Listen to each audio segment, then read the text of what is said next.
Hi friends, welcome back to our channel. இன்றைக்கி இந்த வீடியோவில் இந்த சாரிக்கு ஃபால் வச்சு ஒரு டிசைனர் பேட்டர்ன் ப்ளவுஸ் வந்து ஸ்டிச் பண்ணிகிட்டே வந்து இந்த வீடியோவை ஃபுல்லாக பாருங்கள்.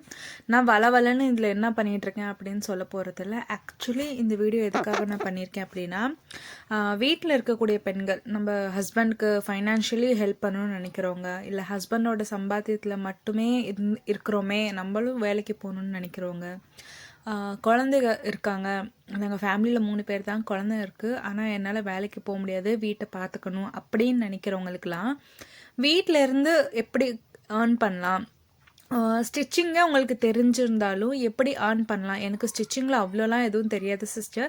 எனக்கு வந்து நேர் தையல் மட்டும்தான் போட தெரியும் அண்ட் மிஷினை வந்து ஓரளவுக்கு ரன் பண்ண தெரியும். அதை வச்சு என்னால் எப்படி ஆன் பண்ண முடியும், எனக்கு நான் வந்து கோர்ஸ்லாம் எதுவும் படித்ததில்லை அப்படின்னு நினைக்கிறீங்க அப்படின்னா, நீங்கள் நேர் தையல் மட்டுமே உங்களுக்கு வந்து கரெக்டாக போட தெரிஞ்சாலுமே எப்படி ஸ்டிச்சிங் தொழிலில் வந்து நல்லாவே ஏர்ன் பண்ணலான்னு சொல்கிறேன். ஸ்டிச்சிங் ஃபீல்டுன்னு எடுத்துட்டிங்கன்னா அதில் நிறைய டைப் இருக்குது, நிறைய வெரைட்டியும் இருக்குது. அதில் வந்து ரொம்ப பேசிக்கான ஒரு சில சின்ன சின்ன டிப்ஸை மட்டும் இந்த வீடியோவில் நான் சொல்கிறேன். ஸ்டிச்சிங்கில் பேசிக் சொல்கிறேன். நான் வந்து நல்லா ட்ரெஸ் தைக்கிறத பற்றி, அப்புறம் ஆரி ஒர்க் பண்ணுறத பற்றி, இல்லை பெரிய பெரிய மஷின்ஸ் வச்சு ரன் பண்ணுறத பற்றி, அதை பற்றி சொல்ல போகிறதில்ல. ஒரு சாதாரண பெடல் மிஷின், இல்லை கையில் சுற்றுவாங்கள்ல, அந்த மாதிரி கையில் சுற்றுறது அப்படின்னா, மிஷின் வந்து தரையை ஒட்டி வச்சு இந்த வீல் இருக்கிற இடத்துல ஒரு பெடல் இது மாதிரி இருக்கும், கையில் சுற்றுறது மாதிரி. ஸோ அந்த மாதிரி வீட்டு மிஷினை வச்சு எப்படி உங்களால் ரன் பண்ண முடியும், ஒரு பிஸ்னஸ்ன்னு சொல்கிறத விட வீட்டிலேருந்து எப்படி ஏர்ன் பண்ண முடியும் அப்படிங்கிற சின்ன சின்ன டிப்ஸ் வந்து சொல்கிறேன். நான் வந்து எங்கள் வீட்டில் வந்து நாங்கள் 3 பேர் மட்டும்தான், நான் ஹஸ்பண்ட் பாப்பா மட்டும்தான். அப்படி இருக்கும்போது நான் இப்படி வீட்டிலேருந்து ஏர்ன் பண்ண ஆரம்பித்தேன், இன்கம் பார்க்க ஆரம்பித்தேன்னு சொல்கிறேன். அதுக்கப்புறம் பாப்பாவோட ஒரு பிறந்ததுலேருந்து ஒரு 2 வயசு வரைக்கும் நான் வீட்டிலேருந்து கொஞ்சம் கொஞ்சம் ஏர்ன் பண்ண ஆரம்பித்தேன். அதுக்கப்புறம் அவளை ஸ்கூலில் போட்ட பிறகு தான் நான் ஃபுல் டைமாகவே வந்து ஸ்டிச்சிங்குள்ளே உட்காந்துட்டேன். ஆனால் அந்த 2 வருஷம் நான் பாப்பா பிறந்து கையில் வச்சு அந்த 2 வயசு வரைக்கும் நான் என்னென்னலாம் வந்து வீட்டில் இருந்து கொஞ்சம் கொஞ்சம் ஏர்ன் பண்ண ஆரம்பிச்சேன்னு சொல்லிடுறேன்.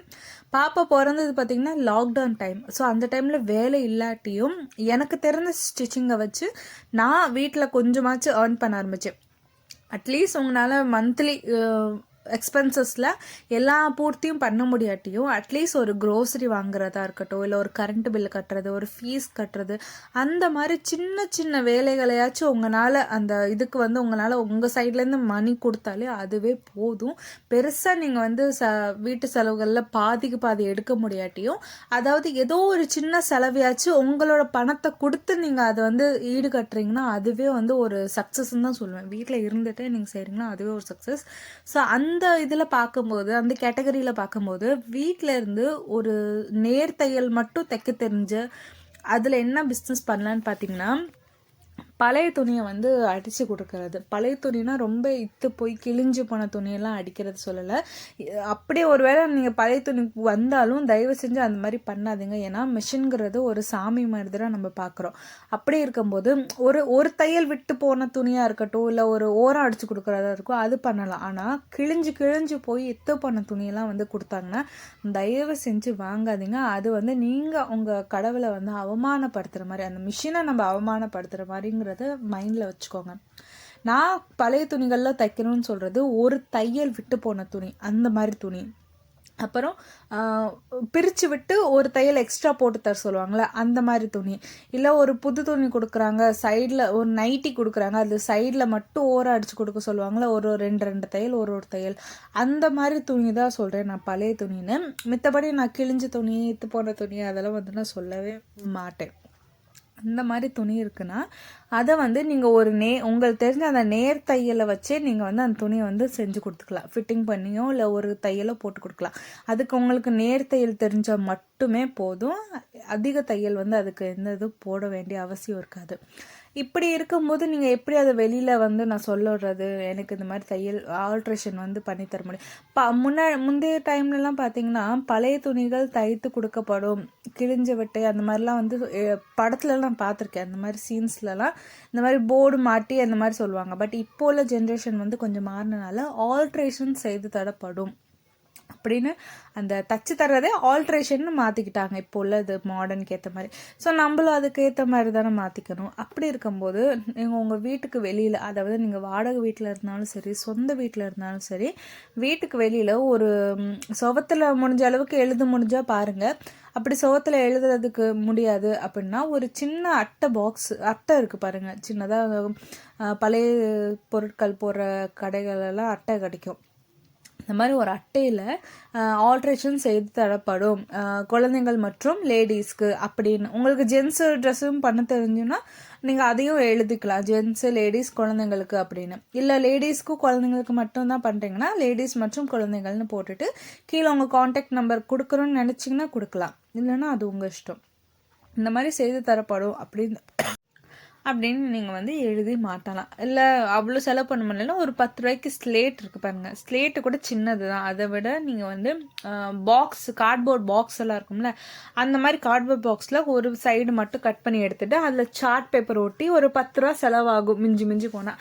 சார்ட் பேப்பர் ஒட்டி நல்லா போல்டு லெட்டர்ஸில் வந்து நீங்கள் பிளாக் ஸ்கெட்ச் பண்ணி யூஸ் பண்ணி நீங்கள் வந்து ஆல்ட்ரேஷன் செய்து தரப்படும் குழந்தைகள் மற்றும் லேடிஸ் பெண்களுக்கு அப்படின்னு சொல்லி நீங்கள் பண்ணணும். அதே மாதிரி அந்த வார்த்தைகள் வந்து நல்லா அட்ராக்டிவாக தெரியணும், நல்லா பளிச்சுன்னு தெரியணும். ஏன்னா தூரத்துலேருந்து பார்த்தாலுமே அவங்களுக்கு தெரிகிற மாதிரி நல்லா விசிபிளாக இருக்கணும். அப்போ நல்லா லைட் கலர் பேக்ரவுண்ட் கொடுத்து அதில் பிளாக் கலரில் நல்லா பெருசாக வந்து இங்கிலீஷ்லேயோ தமிழ்லையோ நீங்கள் வந்து எழுதிங்கன்னா தூரத்துலேருந்து பார்த்தா கூட தெரிகிற மாதிரி வச்சுக்கோங்க. ஸோ அந்த மாதிரி எழுதி நீங்கள் மாட்டினாலும் உங்கள் வீட்டை தாண்டி 10 பேரோ 15 பேரோ போகிறவங்க கண்டிப்பாக பார்த்துட்டு சரி ஆல்ட்ரேஷனுக்கு செஞ்சு தருவாங்க போல் அப்படின்னு சொல்லிட்டு உங்ககிட்ட வந்து துணியெல்லாம் கொண்டு வந்து கண்டிப்பாக கொடுப்பாங்க. கண்டிப்பாக இந்த பர்டிகுலராக இந்த மெத்தடை வந்து ட்ரை பண்ணி பாருங்கள். வாடகை வீட்டில் இருந்தாலும் சரி, சொந்த வீட்டில் இருந்தாலும் சரி, இந்த மெத்தடை நீங்கள் ட்ரை பண்ணும்போது கண்டிப்பாக வந்து உங்களுக்கு வந்து ஆட்கள் வரும். அதே மாதிரி வந்து ஒரு சில சிஸ்டர் எனக்கு கமெண்ட் பண்ணுவாங்க, நான் இருக்கிற ஏரியாவில் வந்து 3 டெய்லர் ஷாப் இருக்குக்கா, அப்படி இருக்கும்போது நான் ஸ்டிச் பண்ணாலும் என்கிட்ட வந்து ஆர்டர்ஸ் எதுவும் வரமாட்டேங்குது அப்படின்னு நினைக்கிறாங்க. இங்கே பாருங்கள், ஆர்டர்ஸ் தையல் கடை இருக்குது, உங்ககிட்ட வந்து வரலனா அது உங்களோட தப்பு. ஏன்னா நீங்கள் வந்து எப்படி தனித்துவமாக காட்டிக்கிறீங்களோ அதை பொறுத்து தான் இருக்குது. இப்போ உங்களுக்கு தைக்க தெரியும், நீங்கள் வீட்டுக்குள்ளேயே வந்து வீட்டிலே இருக்கீங்கன்னு வச்சுக்கோங்களேன். இப்போ வீட்டுக்குள்ளேயே இருந்துட்டு எனக்கு தைக்க தெரியும் நீங்களும் நினச்சிக்கிட்டு இருந்தால் எப்படி ஆர்டர்ஸ் வரும்? நீங்கள் உங்களுக்கு தைக்க தெரிஞ்ச துணிகளெல்லாம் தைச்சி ஒரு ஃபோட்டோ எடுத்து சோஷியல் மீடியாலையோ வாட்ஸ்அப்லேயோ நீங்கள் ஷேர் பண்ணணும். ஷேர் பண்ண தானே 4 பேருக்கு தெரியும். அதே மாதிரி உங்கள் வீட்டுக்கு வெளியில் வந்து இந்த மாதிரி துணி தைத்து தரப்படும் அப்படின்னு சொல்லி ஒரு 4-5 நீங்கள் ஏதாச்சும் இப்போ ட்ரெண்டிங்கில் இருக்கக்கூடிய ட்ரெஸ்ஸஸில் ஏதாச்சும் தைச்சிருந்தீங்கன்னா அது வந்து வெளியில் ஹேங் மாதிரி ஒரு இது மாதிரி ஹேங் பண்ணி வச்சுருந்தா கூட சரி இது ஒரு டெய்லர் ஷாப் போல் வீட்டிலேருந்து பண்ணுறாங்களேன்னு சொல்லி கூட ஆர்டர்ஸ் வரும் கண்டிப்பாக. அதே மாதிரி டெய்லர் இருக்காங்க என்னால் முடியலன்னு நினைக்காதீங்க. உங்களுக்கு நீங்கள் வந்து என்ன இதில் ஸ்பெஷலிஸ்ட்டுன்னு பாருங்கள். அதாவது உங்களால் ஒரு ப்ளவுஸ் தைச்சி தர தெரியுமா, ட்ரெஸ் தைச்சி தர தெரியுமா, இல்லை ப்ளவுஸில் ஹூக் அண்ட் ஐப்பட்டி கட்ட தெரியுமா, ஹெம்மிங் பண்ண தெரியுமா, ஆல்ட்ரேஷன் பண்ண தெரியுமான்னு பாருங்கள். அதே மாதிரி இப்போ இந்த 3 டெய்லர்ஸ் இருக்காங்கல்ல, அந்த 3 டெய்லர் கடையிலையும் போய் பாருங்கள், இந்த மாதிரி ஆல்ட்ரேஷன் வந்து செஞ்சே தரமாட்டாங்க. அது ஏன் நான் அப்படி சொல்கிறேன், ஆல்ட்ரேஷன் செஞ்சு தர மாட்டாங்க. ஹூக் அண்ட் ஐ இருக்குல்ல ப்ளவுஸுக்கு, அதுவும் கட்டியே கொடுக்க மாட்டாங்க. அவங்களோட முழு டைம் பொறுப்பை என்ன பண்ணுவாங்கன்னா ஸ்டிச்சிங் மட்டும்தான் பண்ணுவாங்க. ஆள் வச்சுருந்தா கூட ஸ்டிச்சிங் தான் பண்ணுவாங்களே தவிர இந்த ஹூக்கு ஐ இது கட்டுறது இல்லை ஹெம்மிங் பண்ணுறது இந்த மாதிரி ஆல்ட்ரேஷன் பண்ணுறதுலாம் செஞ்சே தர மாட்டாங்க. இந்த மாதிரி விஷயங்களை அந்த 3 டெய்லர் ஷாப்பில், 3ன்னு சொல்கிறத விட உங்கள் வீட்டு சைடில் இருக்கிற டெய்லர் ஷாப்பில் பண்ணுறாங்களான்னு பாருங்கள். அப்படி பண்ணலை அப்படின்னா அந்த ஒரு ஆப்பர்ச்சுனிட்டியை நீங்கள் பயன்படுத்திக்கோங்க. உங்களுக்கு ட்ரெஸ் நல்லாவே தைக்க தெரிஞ்சிருந்தாலும் ஃபஸ்ட்டு நம்மளுக்கு மெயின் மோட்டிவ் என்னென்னா கஸ்டமர்ஸ் வரணும். கஸ்டமர்ஸ் வந்தால் தான் நம்ம அடுத்தடுத்து நம்ம சொல்கிற பாயிண்ட்டை அவங்க நோட் பண்ணி திரும்ப அவங்க வருவாங்க. அதனால ஃபஸ்ட்டு ஒரு அடித்தளமாக நீங்கள் என்ன பண்ணுங்கள், ஆல்ட்ரேஷன் செய்து தரப்படும்னு ஒரு போர்டை மாட்டுங்க. ஆல்ட்ரேஷனுக்கு மக்கள் கண்டிப்பாக வருவாங்க. அப்படி வர்றவங்கள்ட்ட இந்த மாதிரி நான் ப்ளவுஸ் தைச்சி தருவேன், நான் ட்ரெஸ் தைச்சி தருவேன், உங்களுக்கு ஏதாச்சுன்னா சொல்லுங்கள், நான் ஸ்டிச் பண்ணி தரேன்னு சொல்லி அவங்க காண்டாக்ட் நம்பர் வாங்கிட்டு அதை வாட்ஸ்அப் குரூப்பில் ஒரு குரூப் மாதிரியோ இல்லை ஒரு சின்னதாக வாட்ஸ்அப் அக்கௌண்ட் ஓப்பன் பண்ணியோ அவங்களுக்கு தெரிகிற மாதிரி ஸ்டேட்டஸ் போடுறது. அவங்களுக்கு நீங்கள் இப்போ ஸ்டேட்டஸ் போட்டாலே போதும், அவங்களுக்கு தெரிகிற மாதிரி ஒரு ஸ்டேட்டஸ் போட்டாலே போதும். அப்படி இருக்கும்போது சரி இந்த பாப்பா நல்லாவே ஆல்ட்ரேஷன் செஞ்சு தராங்க, அதே மாதிரி நம்ம ப்ளவுஸ் கொடுத்தா கூட தைச்சி கொடுப்பாங்களேன்னு அவங்களுக்கு ஒரு ஐடியா நீங்களே க்ரியேட் பண்ணி கொடுக்கணும். அப்போ தான் அவங்க அந்த ஐடியா ஓகே ஒர்க் அவுட் ஆகும்னு சொல்லி அதை வந்து அவங்க எக்ஸிக்யூட் பண்ணுவாங்க. அதனால இவங்க என்னை நான் இருக்கிற இடத்துல 2-3 டெய்லர் ஷாப் இருக்குது, எனக்கு ஆர்டர்ஸே வரலன்னு ஃபீல் பண்ணுறதை விட அந்த ஆப்பர்ச்சுனிட்டி நீங்கள் எப்படி பயன்படுத்திக்கணும், ஸோ அதுக்கு அடித்தளமாக நீங்கள் என்ன பண்ணணுங்கிறத அந்த மைண்ட் செட் வந்து வச்சுக்கோங்க. கண்டிப்பாக எனக்கு இந்த பாயிண்ட் நான் இப்போ தான் சொல்கிறேன், ஆனால் எனக்கு இந்த பாயிண்ட் வந்து நல்லா இருக்குது, பிடிச்சிருக்கு. நானே வந்து இப்போ தான் யோசித்தேன், இது கூட ஒரு நல்ல பாயிண்ட்டாக இருக்கே அப்படின்னு உங்கள்கிட்ட சொல்லும் போது தான் எனக்கு வந்து தோணுது, இது கூட ஒரு நல்ல பாயிண்ட்டில் ஃபஸ்ட்டு நம்ம வந்து ஆல்ட்ரேஷன்னு ஃபஸ்ட்டு அந்த டெய்லர் ஷாப் கடையில் என்னெல்லாம் அவங்க செஞ்சு தர மாட்டாங்களோ அதை நம்ம செய்யலாம். அப்படி நம்ம செய்யும் போது கண்டிப்பாக வந்து ஆட்கள் வந்து வருவாங்க நம்மக்கிட்ட. அப்படி வர்றவங்க கிட்ட நான் இதெல்லாம் பண்ணுறேன், இந்த இதை தாண்டியும் நான் இதெல்லாம் பண்ணுறேன், உங்களுக்கு வேணும்னா சொல்லுங்கள் நான் செஞ்சு தரேன்னு அப்படி அவங்களுக்கு ஒரு ஆப்ஷன் கொடுக்கும்போது கண்டிப்பாக அந்த ஆப்ஷன் அவங்க பயன்படுத்துவாங்க. அந்த டைமில் நல்லாவே நம்ம செஞ்சு கொடுத்தா கண்டிப்பாக ஆர்டர்ஸ் வரும், ஆர்டர்ஸ் வராமல் இருக்காது. ஸோ இந்த மாதிரி ஒரு ஆப்பர்ச்சுனிட்டியை கண்டிப்பாக ட்ரை பண்ணி பாருங்கள். அதே மாதிரி வந்து சொல்லுவாங்க, நான் வந்து டெய்லர் ஷாப்பில் அவங்க வச்சுருக்கனால அவங்களுக்கு நிறைய வருது, நான் வீட்டிலேருந்து பண்ணுறதுனால எனக்கு வரமாட்டேங்குது ஆர்டர்ஸ், அப்போ நானும் கடை எடுத்து பண்ணவா அப்படின்னு கேட்டிங்கன்னா நான் என்ன சொல்லுவேன், ரெக்கமெண்ட் பண்ணுவேன்னா வீட்டில் இருந்தே பண்ணுங்கள். தயவு செஞ்சு வீட்டில் இருந்தே ஸ்டார்ட் பண்ணுங்கள். ஏன்னா அவங்க கடை ஆரம்பிக்கும் போது அவங்களுக்கு லாஸ்லேயும் போயிருக்கலாம், நல்லா ப்ராஃபிட்லேயும் போயிருக்கலாம். ஸோ எந்த ஒரு சூழலையும் தெரியாமல் நம்ம வந்து கால் எடுத்து வைக்க வேண்டாம். ஏன்னா இப்போ வந்து நீங்கள் வந்து இப்போ தான் ஒரு கோர்ஸே படித்து முடிச்சிருக்கீங்கன்னு வச்சுக்கோங்களேன், ஆனால் நீங்கள் திடீர்னு கடை எடுத்து பண்ணணும்னு நினைக்கிறீங்க, ஆனால் உங்கள் வீட்டை சுற்றி 4-5 டெய்லர் கடை இருக்குது. அப்படி இருக்கும்போது நீங்கள் கடை எடுத்து ஆரம்பிக்கும் போது ஒன்று கஸ்டமர்ஸ் வரலாம், வராமையும் போகலாம், அது உங்களோட லக்கை பொறுத்து இருக்குது. அந்த மாதிரி சூழ்நிலையில் எப்படி ஃபஸ்ட்டு கஸ்டமர்ஸை நம்ம கவர் பண்ணணுங்கிறத மட்டும் யோசிங்க. இப்போ நீங்கள் வீட்டிலேருந்து பண்ணுறதுல என்னென்ன ப்ராஃபிட் வரும்னு பார்த்தீங்கன்னா, உங்களுக்கு கரண்ட்டு பில் இருக்காது, கடை வாடகை இருக்காது, அது போக இந்த மாதிரி கடை வாடகை கரண்ட் பில்லெல்லாம் இருக்காதுங்கிற பட்சத்துக்கு அதுவே ஒரு நல்ல ஒரு ப்ராஃபிட் நம்மளுக்கு கொடுக்கும். இப்போ நீங்கள் வீட்டிலேருந்து பண்ணும்போது என்ன ஆகும்னா வீட்லேயும் வீட்டு வேலைகளையும் பார்த்து குழந்தைங்களையும் பக்கத்தில் இருந்து பார்த்துக்கலாம். அதே மாதிரி அதே மாதிரி கரண்ட்டு பில்லு இதெல்லாம் வந்து நீங்கள் அன்றாட கரண்ட்டு பில் மாதம் மாதம் கட்டுறதுலேயே உங்களுக்கு வந்து கரெக்டாக போகும். இப்போது கடை வச்சிங்கன்னு வச்சுக்கோங்களேன், இப்போ ஒரு 3 பேர் தான் இருக்கீங்க உங்கள் ஃபேமிலியில், நீங்கள் கடை வச்சு ரன் பண்ணணும்னு நினைக்கிறீங்க, வீட்டில் ஹஸ்பண்ட் குழந்தைங்க தான் இருக்காங்க, அப்போ குழந்தைங்கள பார்த்துக்க ஆள் இல்லைன்னா என்ன பண்ணுவீங்க? அப்புறம் கடை வச்சும் வேஸ்ட்டு தானே. இல்லை உங்களுக்கு ஒரு உடம்பு சரியில்லை, கொஞ்சம் டயர்டாக இருக்குது, இல்லை கொஞ்சம் சளி பிடிக்கிறது, காய்ச்சல் ஏதோ ஒன்று இருக்குன்னா நீங்கள் வீட்டிலேருந்து பண்ணுறதுக்கும் கடையிலேருந்து பண்ணுறதுக்கும் நிறைய வித்தியாசம் இருக்குது. இப்போ உடம்பே சரியில்லைன்னு வச்சுக்கோங்களேன், நீங்கள் கடைக்கு வீட்டுக்கு அலைய முடியாதுல்ல. இப்போ வீட்டிலேருந்து பண்ணும்போது ஒரு 10 நிமிஷம் தைப்பீங்க, ஒரு 10-15 நிமிஷம் நீங்கள் ரெஸ்ட் எடுக்கலாம், அப்படி திரும்ப தைக்கலாம். அதனால எதையுமே வந்து கடை வச்சதான் நம்மளுக்கெல்லாம் ப்ராஃபிட் கிடைக்கும், நம்ம நல்ல பணக்காரங்களா ஆகும்னு நினைக்காதீங்க. வீட்டில் இருந்து பண்ணாலுமே அந்த மாதிரி பண்ணலாம். நம்ம கையில் தான் இருக்குது, நம்ம எந்த அளவுக்கு திறமையாக நம்ம தொழிலை கொண்டு போகிறோங்கிறது வந்து நம்ம கையில் தான் இருக்குது. நம்ம கடை வச்சாதான் ஆகணும்னு இல்லை.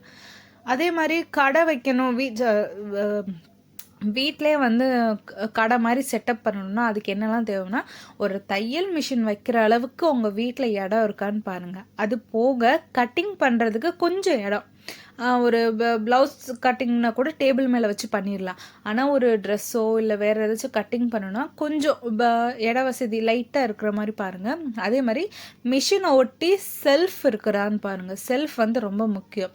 ஏன்னா ஏதாச்சும் துணி கொண்டு வந்து வைக்கிறாங்கன்னா அதை வைக்கிறதுக்கு நம்மளுக்கு ஃபஸ்ட்டு கொஞ்சம் இடம் வேணும். ஏன்னா அங்கங்கே போட முடியாது.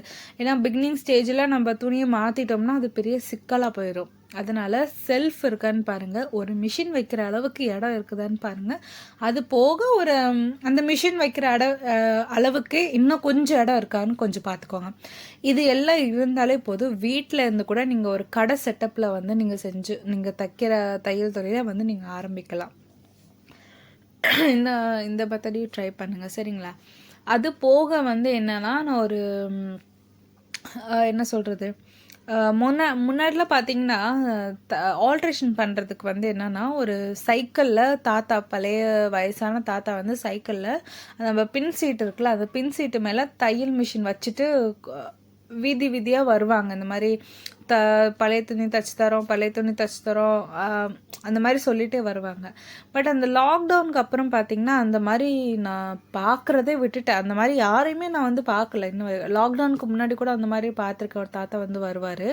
பட் லாக்டவுனுக்கு அப்புறம் அவர் தவறிட்டாரா என்ன ஏதுன்னு தெரியல. பட் அவர் வர்றதே நின்றுடுச்சு. 95% வந்து இந்த மாதிரி ஆட்கள் வந்து வர்றதே நின்றுச்சு. அதே மாதிரி ஆல்ட்ரேஷன் செஞ்சு தர்ற அந்த வேலையும் 95% மக்கள் வந்து செஞ்சு தர்றது கிடையாது. வெறும் 5 பேர், அதுவும் ஏதோ ஒரு மூலை முடக்கில் இருக்காங்க இந்த மாதிரி ஆல்ட்ரேஷன் செஞ்சு தரப்படும்னு சொல்லிட்டு. ஸோ அந்த மாதிரி ஒரு வேலையை வந்து நீங்கள் பண்ணலாம். சரி, ஆல்ட்ரேஷன் செஞ்சால் எவ்வளோ காசு சம்பாதிச்சிட முடியும் அப்படின்னு நினைக்கிறீங்கன்னா அதுக்கு ஒரு பெஸ்ட் எக்ஸாம்பிள் நான் சொல்கிறேன். இப்போ ஒரு டாப் எடுக்கிறீங்க, ஒரு சுடிதார் வந்து புதுசாக வாங்கிட்டு வராங்க. சைடில் வந்து எப்போயுமே கடையில் வாங்குகிற டாப் எப்படி இருக்கும், ஒரே ஒரு தையல் போட்டிருக்கும், அப்புறம் ஒரு ஓவர்லாக் போட்டிருக்கும், அவ்வளோதான் இருக்கும். ஆனால் நம்ம வாங்குறவங்க எப்படி வாங்குவோம், ஃபிட்டாக வாங்குவோம் கிடையாது. நம்ம சைஸை விட ஒரு 2 இன்ச்சு எக்ஸ்ட்ரா இருக்க. இப்போ ஒரு எக்ஸல் சைஸ் இருக்காங்கன்னா XXL சைஸில் வாங்குவாங்க. ஏன்னா அது ஃப்யூச்சர்லேயே வச்சு போடணுங்கிறக்காக. அப்படி தான் நம்மளாம் ட்ரெஸ்ஸு வாங்குவோம். அந்த மாதிரி இருக்கும்போது என்னென்னா, அந்த மாதிரி டைமில் வந்து அந்த மாதிரி சுடிதார்லாம் வந்துச்சுன்னா நீங்கள் சைடு தையல் போட்டு கொடுக்குறது, அப்புறம் அந்த ஃபிட்டிங் பண்ணி கொடுக்குறதுக்கெலாம் ஒரு டாப்புக்கு சொல்கிறேன், டாப் அண்ட் பாட்டம் சொல்லலை, வெறும் டாப்புக்கு மட்டும், சுடிதார் டாப்புக்கு, அது குர்த்தின்னு சொல்லுவாங்களே, அதுக்கு மட்டுமே 20 ரூபா வாங்குவாங்க. சைடில் ஒரு தையல் போட்டு கொடுக்குறதுக்கு 20 ரூபா வாங்குவாங்க. அதே மாதிரி சைடு தையல் போட்டு எக்ஸ்ட்ரா இருக்கிற பீஸை கட் பண்ணி சைடு தையல் போட்டு ஃபிட்டிங்காக கேட்குறதுக்கு வந்து 30லேருந்து 40 ரூபா வாங்குவாங்க. இது வந்து எல்லா ஏரியாவுக்கும் ஒரே அமௌண்ட்டு தான் வரும். இதில் வந்து கம்மியோ ஜாஸ்தியோ கண்டிப்பாக பண்ணவே முடியாது. அந்த மாதிரி வந்து 30லேருந்து 40 ரூபா வரைக்கும் வாங்குவாங்க. அதே மாதிரி மேலே டாப் அண்ட் பாட்டம் ரெண்டுக்கும் சைடு மட்டும் அடித்து தர்றதுக்கு 50 ரூபா வாங்குவாங்க. சரிங்களா? இது எல்லாம் செய்கிறதுக்கு எவ்வளோ டைம் எடுக்கும்னு நீங்களே கேல்குலேட் பண்ணுங்கள். இப்போ தோராயமாக வந்து ஒரு டாப், ஒரு சுடிதார் செட்டுக்கு நம்ம எவ்வளோ வாங்குவோம்னா 50 ரூபா வாங்குவோம். அந்த ஒரு சுடிதார் செட்டுக்கு சைடு அடிக்கிறதுக்கு வந்து 20 ரூபா வாங்குவோம். கீழே பாட்டமுக்கு ஒரு 20 ரூபா. அதே மாதிரி அதில் கொஞ்சம் ஆல்ட்ரேஷன் ஏதாச்சும் பிரித்து விட்டு தையல் போடணுன்னா அதுக்கு ஒரு 30 ரூபா. ஸோ தோராயமாக ஒரு 50 ரூபா வச்சுக்கோங்க. ஒரு 50 ரூபாயை வந்து நீங்கள் ஒரு 10 நிமிஷத்தில் வந்து அடித்து கொடுத்துட்றீங்க அப்படின்னா ஒரு 10 நிமிஷத்துக்கு 50 ரூபா. இப்போ மொத்தமாக ஒரு 5 டாப் கொண்டு வராங்க. ஸோ 5 ஒரு டாப்புக்கு 50 ரூபானா இப்போ மொத்தமாக 5 செட்டு கொண்டு வந்து கொடுக்குறாங்கன்னா அதுக்கு மினிமம் எவ்வளோ டைம் எடுக்கும், ஒரு எவ்வளோ எடுக்கும், ஒரு அரை மணி நேரம் எடுத்துக்கிறீங்கன்னு வச்சுக்கோங்க. அரை மணி நேரத்தில் இந்த 5 டாப்புக்கு சைடில் அடித்து கொடுக்குற ஒரு அரை மணி நேரம் ஆகுது, இல்லை அதை விட கம்மியாகவே ஆகுதுன்னு வச்சுக்கோங்களேன். 250 ரூபா வரைக்கும் உங்களுக்கு வந்து ஈஸியாக கிடச்சிரும். இது வந்து நார்மல் சுடிதாருக்கு. இதே அனார்கலி அந்த மாதிரி சுடிதாருக்குலாம் வந்து சைடு பிடிச்சி கொடுக்குறதுக்கு 50 ரூபா வாங்குவாங்க. மேலேருந்து ஃபுல்லாக சைடு பண்ணி கொடுக்குறதுக்கு. ஏன்னா அந்த ப்ளீட்டெல்லாம் வந்து கரெக்டாக வராதுங்கிறனால அந்த மாதிரி டாப்புக்கெலாம் 50 ரூபா வாங்குவாங்க. ஸோ நீங்களே கேல்குலேட் பண்ணுங்கள், உங்களால் ஒரு அரை மணி நேரத்தில் ஒரு 250லேருந்து 300 ரூபா வரைக்கும் ஏர்ன் பண்ண முடியுது அப்படின்னு. அதே மாதிரி ஒரு ப்ளவுஸ், நார்மல் ஒரு ப்ளவுஸுக்கு சைடு மட்டும் பிரித்து விட்டு அடித்து தர்றதுக்கு 30 ரூபா வாங்குவாங்க. அது லைனிங்காக இருக்கட்டும், நார்மல் ப்ளவுஸாக இருக்கட்டும் 30 ரூபா வாங்குவாங்க. அதே மாதிரி ஃபுல்லாக கையெல்லாம், அதே மாதிரி ஒரு புது சுடிதாருக்கு வந்து கை மட்டும் ஃபிட் பண்ணுவாங்கள்ல, அதுக்கெலாம் வந்து 20 ரூபா தான் வாங்குவாங்க. சில கை வந்து சில இடத்துல வந்து பார்த்திங்கன்னா அந்த கையில் வந்து பைப்பிங் கொடுத்துருப்பாங்க. அதுக்குள்ளே வந்து ஸ்லீவ் வச்சு அட்டாச் பண்ணுறதுக்கு 30 ரூபா. சில இதில் வந்து அந்த பைப்பிங்கை எடுத்துட்டு நார்மலாக வைக்கிறதுக்கும் வந்து 30 ரூபா தான் வாங்குவாங்க. அந்த பைப்பிங்கை எடுத்து விட்டு வைக்கிறதுக்கு 30 ரூபா, அந்த பைப்பிங் மேலே கையை வச்சு அடிச்சு தரதுக்கு வந்து 20 ரூபா தான் வாங்குறாங்க. அதே மாதிரி சின்ன குழந்தைங்க ட்ரெஸ்ஸஸில் தான் நிறையவே ஏர்ன் பண்ணலாம். அது எப்படின்னு சொல்கிறேன். இப்போ கவுன் எடுக்கிறாங்க, காட்டன் ஃப்ராக் எடுக்கிறாங்க. அந்த காட்டன் ஃப்ராக் வந்து மடித்து அடித்து தர்றதுக்கு ஒரு அமௌண்ட் வாங்குவாங்க. அதே மாதிரி குழந்தைங்களோட ஷார்ட்ஸ்லாம் இருக்குல்ல, அந்த ஷார்ட்ஸ் எல்லாம் வந்து அடித்து கொடுக்குறதுக்குலாம் நல்ல அமௌண்ட். அப்போது தோராயமாக பார்த்தீங்கன்னா இந்த மாதிரி ஆல்ட்ரேஷன் பண்ணுறதுலேயே ஒரு 300-400 ரூபா, ஒரு நாளைக்கு 500 ரூபா வரைக்குமே நல்லாவே ஏர்ன் பண்ணலாம். ஒரு நாளைக்கு உங்களால் 500 ரூபா ஏர்ன் பண்ண முடியும்னா அந்த மாதத்துக்கு கேல்குலேட் பண்ணி பாருங்கள் எவ்வளோ ஏர்ன் பண்ணலாம்.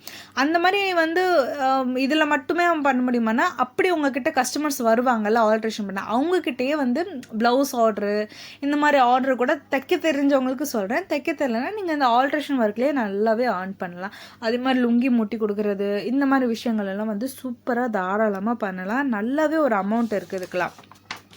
அதே மாதிரி சொல்லுவாங்க, அதே மாதிரி வந்து பார்த்திங்கன்னா ஆரி ஒர்க் போடுறது. ஆரி ஒர்க் போட தெரியும், ஆனால் என்னால் வெளியே போய் பண்ண முடியாதுன்னா, பெரிய பெரிய கடைகள்லாம் பார்த்துருக்கிங்கன்னா ஆரி ஒர்க்குக்கு ஆள் வச்சு போடுவாங்க. ஆள் வச்சு போடும்போது அவங்களோட 1 டே சேலரியே வந்து 2லேருந்து 3K வரைக்கும் கிடைக்கும் ஆரி ஒர்க் போடுறதுக்கு. அது காலையிலேருந்து இவ்வளோ. ஆனால் நீங்கள் வீட்டிலேருந்து பண்ணும்போது அதை விட கம்மியாக கூட நீங்கள் வந்து சேலரி வந்து அவங்கக்கிட்ட பேசிக்கலாம். அப்போ அதுலேயுமே நல்ல ஒரு இன்கம் இருக்குது. உங்களுக்கு ஆரி ஒர்க் போட தெரிஞ்சால் மட்டுமே போதும். நீங்கள் வெளியில் போய் கூட பண்ணி கொடுக்கணும்னு அவசியம் இல்லை. அதே மாதிரி டெய்லர் ஷாப்லலாம் சொல்லி வைங்க, எனக்கு ஆரி ஒர்க் போட தெரியும் அப்படின்னு. அவங்க கூட கண்டிப்பாக ஆள் வச்சு தான் பண்ணுவாங்க. அந்த மாதிரி இருக்கும்போது உங்களுக்கு வந்து நல்லாவே இன்கம் வந்து நீங்கள் வீட்டிலேருந்து ஆரி ஒர்க் பண்ணியே வந்து நீங்கள் நல்லாவே இன்கம் வந்து ஜெனரேட் பண்ணலாம். இந்த மாதிரி ஏகப்பட்டது இருக்குது. அதே மாதிரி பார்த்தீங்கன்னா இந்த சானிட்ரி நாப்கின், அதாவது இந்த சானிட்ரி நாப்கின் வந்து துணியில் பண்ணுறது. அதுக்கு வந்து அவங்களுக்கு இன்வெஸ்ட்மெண்ட் பண்ணி பண்ணுற மாதிரி இருக்கும். பட் இன்வெஸ்ட்மெண்ட்டு பண்ணி உங்களால் பண்ண முடியும்னா நீங்கள் சானிட்ரி நாப்கின் பண்ணுறது கூட பண்ணலாம். அதுக்கு என்னென்னா அந்த ரப்பர் ஷீட்டெல்லாம் இருக்கும்ல, குழந்தைங்களுக்கு அடியில் போடுவோம் ரப்பர் ஷீட்டு. ஸோ அந்த ரப்பர் ஷீட்டில் சானிட்ரி நாப்கினோட பேட்டர்ன் வந்து கூகுளில் சர்ச் பண்ணால் கண்டிப்பாக கிடைக்கும். ஸோ அதில் ஒரு பர்டிகுலர் பேட்டர்னை சூஸ் பண்ணி ஃபஸ்ட்டு ஒரு சானிட்ரி நாப்கின் நீங்கள் வந்து செஞ்சு உங்களுக்கு ட்ரை பண்ணி அது பெஸ்ட் ரிசல்ட் கொடுத்துச்சுன்னா நீங்கள் அதையே வந்து ஒரு பிஸ்னஸாக கூட எடுத்து பண்ணலாம். அதுக்கு வந்து நீங்கள் அதுலேயும் வந்து நீங்கள் கட்டிங் போட்டு சைடு ஃபுல்லாக ஒரு தையல் போட்டு ஓவர்லாக் பண்ணுற மாதிரி தான் இருக்கும். அதில் பெருசாக நீங்கள் ஸ்டிச் பண்ணுற வேலையே இருக்காது. அதே மாதிரி பேட்டர்னும் உங்களுக்கு கூகுளில் கிடச்சிரும். ஸோ அதை கூட நீங்கள் வீட்டிலேருந்து நீங்கள் பண்ணலாம். அது போக உங்களுக்கு வந்து இந்த ஜுவல்லரி மேக்கிங் பண்ண தெரியும், அந்த பேங்கிள்ஸ் சொல்லுவாங்க சில்க் த்ரெட் பேங்கிள்ஸ், அதெல்லாம் பண்ண தெரியும்னா அதை கூட நீங்கள் வந்து செஞ்சு ஃபஸ்ட்டு வந்து உங்களோட வேலை எதுனா ஆல்ட்ரேஷனில் கஸ்டமர் பிடிக்கிறது. அந்த கஸ்டமரை வச்சே உங்களோட அந்த ஜுவல்லரி மேக்கிங்கை சேல் பண்ணலாம், அந்த சானிட்ரி நாப்கின் பண்ணி சேல் பண்ணலாம். அதெல்லாம் நல்ல ஒரு இன்கம் ஜெனரேட் பண்ண பிறகு அந்த இன்கம்மை வச்சு வந்து நீங்கள் வந்து கோர்ஸ் எல்லாம் பண்ணி இன்னும் நீங்கள் உங்களோட ஸ்டிச்சிங்கை வந்து இன்னொரு லெவலுக்கு கொண்டு போகலாம். சில பேர் இருப்பாங்க, அக்கா எனக்கு நேர்த்தையிலே போட தெரியாதுக்கா, நான் எப்படிக்கா பண்ணுறது, ஆனால் என்கிட்ட மிஷின் இருக்குக்கா அப்படின்னு நினச்சிங்கன்னா யூடியூப்பில் நிறைய வீடியோஸ் இருக்குது பாருங்கள், நேர்த்தையல் எப்படி போடுறதுன்னு. அந்த மாதிரி வீடியோஸ் எல்லாம் பார்த்து நேர்த்தையல் மட்டும் போட கற்றுக்கோங்க. அதே மாதிரி மிஷின்லாம் வந்து உங்களுக்கு ஆப்ரேட் பண்ண தெரியலன்னா எல்லாத்துக்குமே கூகுளில் இருக்குது. முன்னாடிலாம் வந்து மிஷினே வீட்டில் இருக்காது, ஏன்னா எல்லோரும் வேலைக்கு போவாங்க. ஆனால் இப்போல்லாம் என்ன பண்ணுறாங்கன்னா ஒரு மிஷின் வாங்கி வச்சுக்கணும், நம்ம துணியை வச்சு நம்ம தச்சு போட்டுக்கணும்னு நினைப்பாங்கல்ல.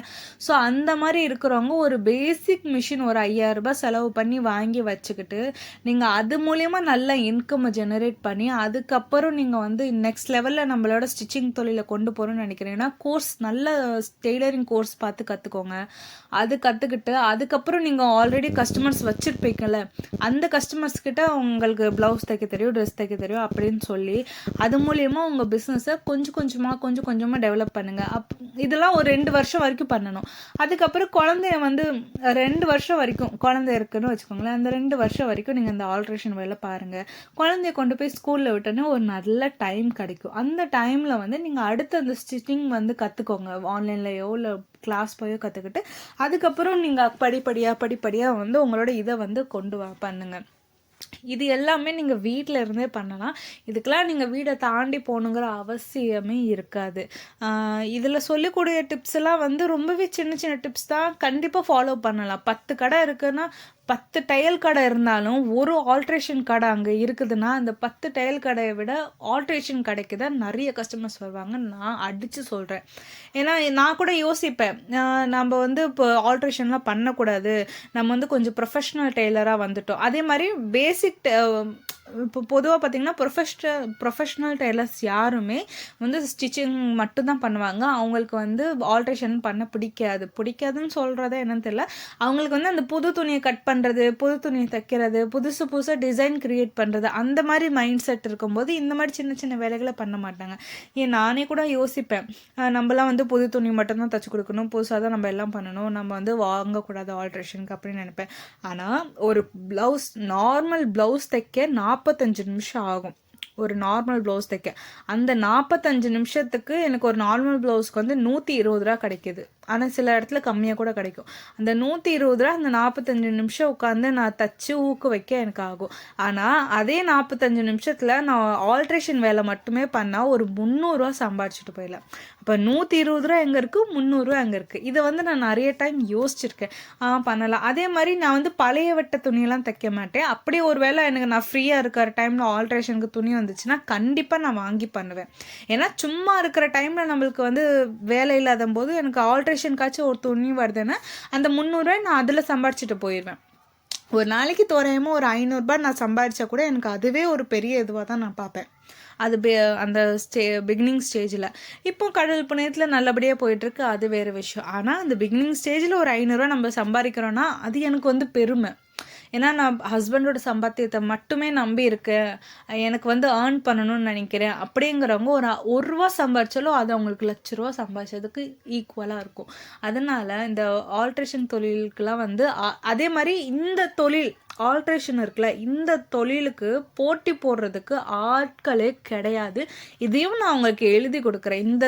இப்போ டெய்லரிங்னு எடுத்தால் கூட அவங்களுக்கு போட்டி போட ஆள் இருக்குது. 4 டெய்லர் ஷாப் இருக்குது, அதுக்கு நடுவில் நீங்கள் இன்னொரு ஷாப் விற்கிறீங்கன்னா கண்டிப்பாக போட்டிக்கு ஆள் இருக்கும். ஆனால் அந்த 4 டெய்லர் ஷாப்புக்கு நடுவில் ஒரு ஆல்ட்ரேஷன் ஷாப் மாதிரி நீங்கள் ஒரு கடை மாதிரியோ இல்லை வீட்டிலே இருந்து பண்ணிங்கன்னா கண்டிப்பாக இதுக்கு வந்து போட்டிக்கு ஆளே வரமாட்டாங்க. அண்ட் பொறாமையும் பட மாட்டாங்க. அவள் பாரு ஆல்ட்ரேஷன் பண்ணுற கடையெல்லாம் வச்சுருக்கா அப்படின்னு கண்டிப்பாக பணமாக பண்ண மாட்டாங்க. அந்த டெய்லர் கடையிலேருந்து கூட உங்களுக்கு வந்து கேட்பாங்க, ஆல்ட்ரேஷன் பண்ணி கொடுத்துருங்கப்பான்னு சொல்லி.